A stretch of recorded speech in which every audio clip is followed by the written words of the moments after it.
A Washington County bus stop turned into a major drug bust. A local dentist discusses the recent FDA statement on fluoride supplements. And members of the Shivwits Band of Paiutes are pushing back against plans for a luxury resort on reservation land, saying the project ignores community voices.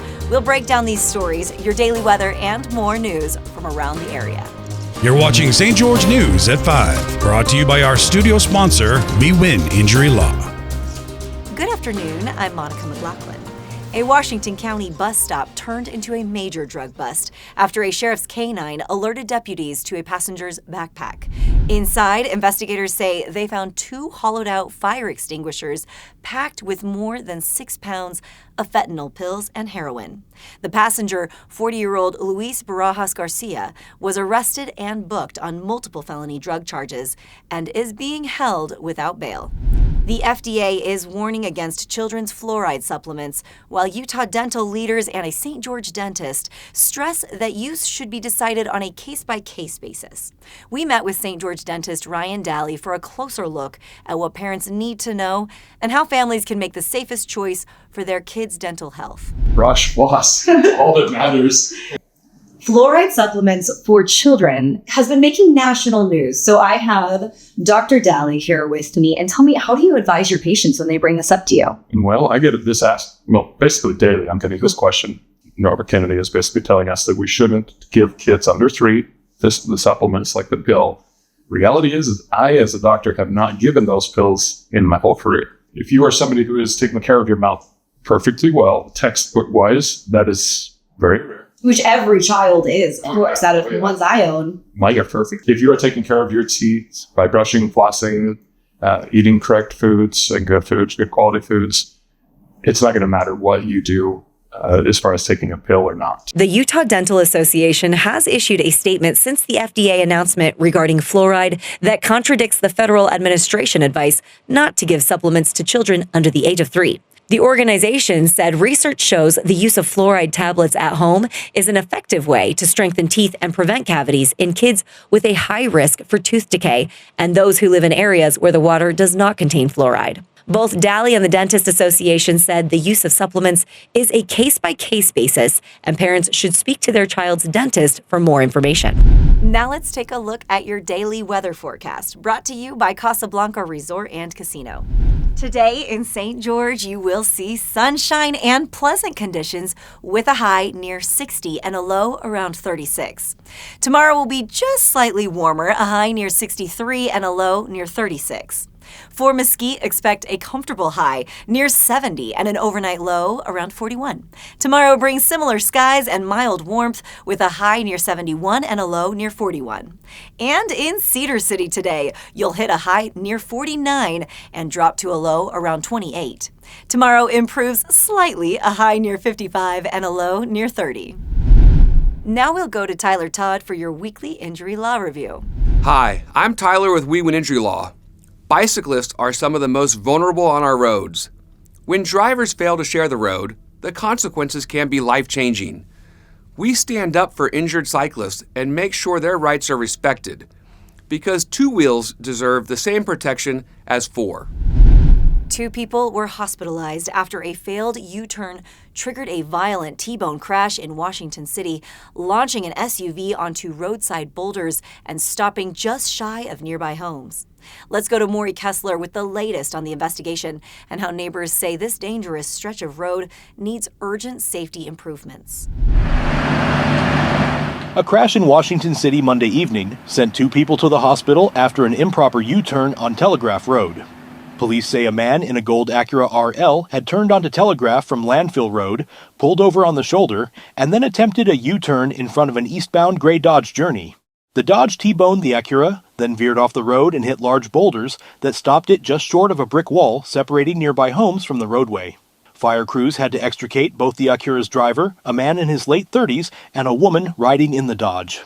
Both were taken by ambulance to St. George Regional Hospital. Police said all occupants were wearing seatbelts and that citations for the improper U-turn are pending. Many members of the Shivwits Band of Paiutes are pushing back against plans for a massive luxury resort on reservation land, saying the project threatens the sacred Red Mountain and ignores community voices. For more on the controversy, the 99-year lease at the center of it, and why band members say this fight is about protecting culture over profit, here is Eric George Gould.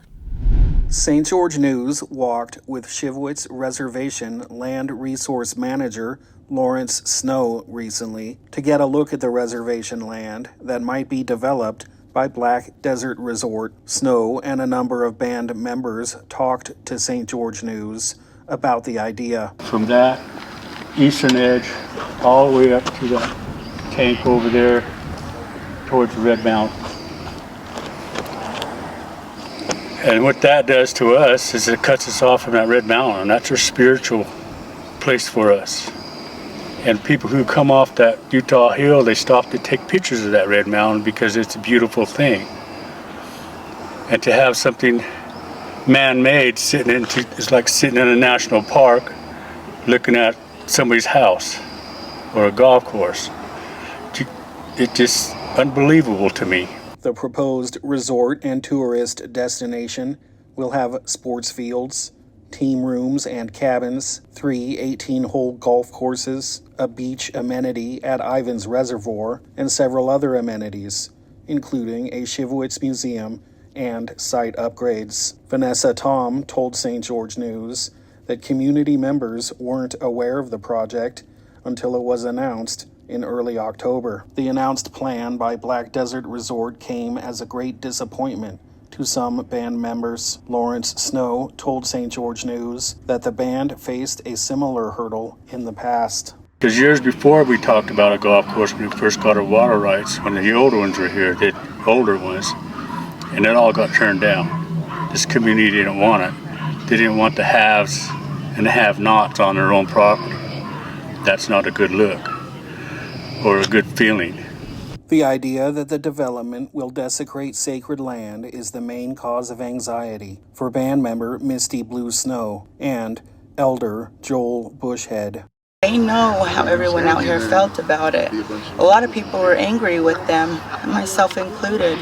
Let them know that we don't want this out here. It's disrespectful. This mountain, I've always been taught not to go up to that mountain by my grandma. And then there's things up there that aren't to be disturbed. To all our grandkids that hasn't been born now, but in the future, what are they going to say? Look at something that used to be ours, but our people that we elected that is supposed to help us turned their backs on us and stole it. That's not right. Efforts to contact Black Desert Resort, Reef Capital Group, and the Shivwits Band Council about this report are ongoing. Black Desert Resort did issue a press release announcing the project. To read about that, see the story. This is Eric George Gould reporting for St. George News.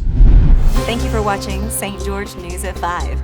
To learn more about our studio sponsor, We Win Injury Law, go to WeWinInjuryLaw.com. I'm Monica McLaughlin with St. George News, your #1 source for local news. This has been St. George News at 5, brought to you by We Win Injury Law.